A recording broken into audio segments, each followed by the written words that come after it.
In our first drive video of the facelifted Venue earlier this year, the 1-litre turbo petrol engine version left my colleague Jay yearning for an inline variant.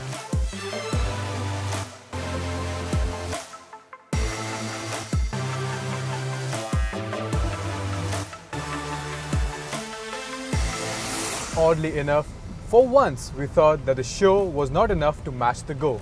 But this N-line variant seems to have sorted that part out. Now if you didn't already know this, viewers, the N in the N-line stands for Namyang Proving Ground in South Korea, a place where Hyundai makes the best of its N-line products.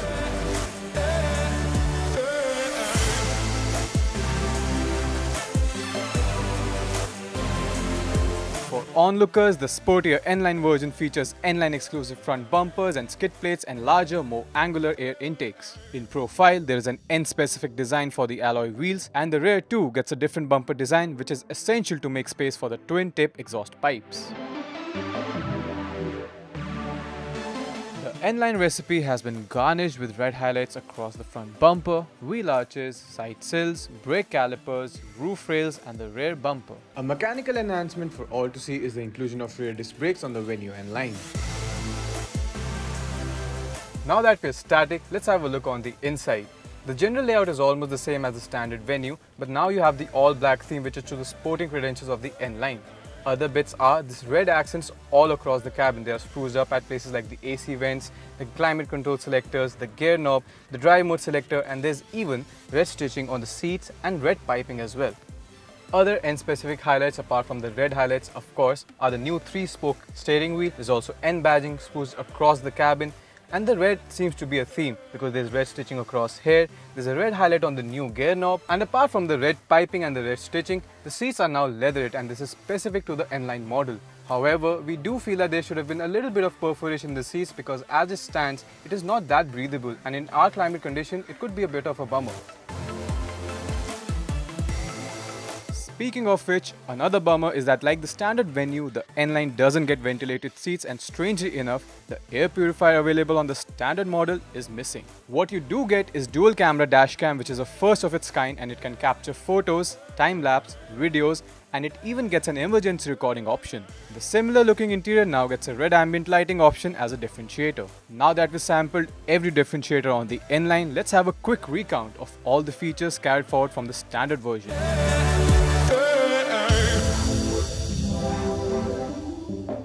Taking prominence is the familiar 8-inch touchscreen with Bluelink connected car tech, Apple CarPlay, Android Auto, and the system also supports over-the-air updates.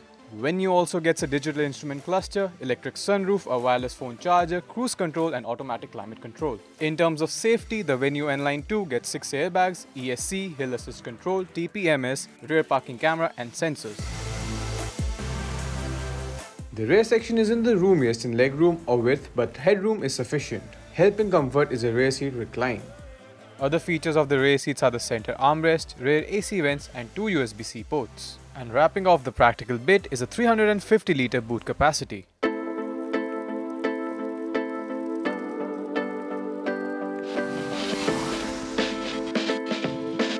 And I know, it's not the full fat N model, but it should certainly have a little bit of a whiff of that track, shouldn't it? And Hyundai thinks it has done the same. Under the hood lurks a similar 1-litre turbo petrol engine that produces 120 horsepower and 172 Nm of torque. This engine did feel plenty powerful in the standard version and it comes mated to a 7-speed DCT automatic transmission. And thankfully you get a set of blackened out paddle shifters because you will need to use them. The gearbox isn't too friendly with upshifts and downshifts, so you constantly have to work these gears to get the engine on the boil. But once it's there, it does feel very sporty and very responsive. And just like the standard model, another way to wreak out more power from this engine is to put it into sports mode. And then everything becomes more urgent and the car is up on its toes. Now earlier, when this engine was revved hard, it was booming. And that precisely brings me on to the new part.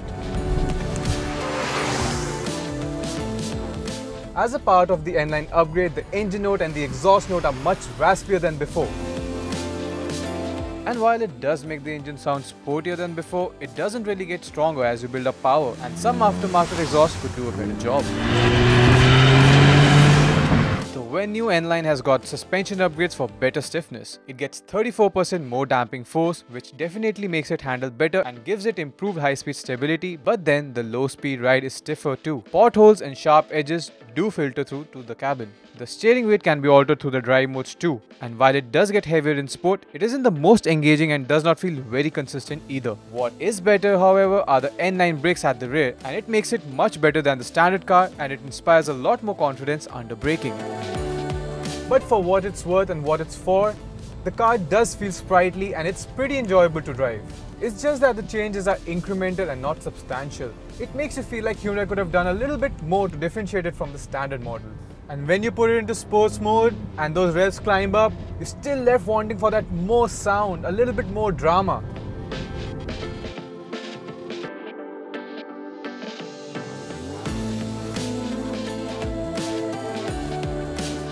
The Venue N-Line is priced between 12.16 lakh rupees and 13.15 lakh rupees. Spec to spec, the N6 costs 1.19 lakh rupees more than the S optional, and the N8 is 58,000 rupees more expensive than the top-end XX optional. So it does cost a fair bit more, but has the N9 upped the driving pleasure? We'd say yes. While a little more power would have been nice, the N-Line is more focused and engaging to drive. The suspension retune has made it more agile in corners, and the addition of rear disc brakes has improved the braking and control significantly. And of course, there's that raspy exhaust note which is still a bit muted for our liking, but it does add some oil drama to the overall drive experience. So, all in all, the Venue N-Line does make for an interesting option to those looking for a more exciting drive.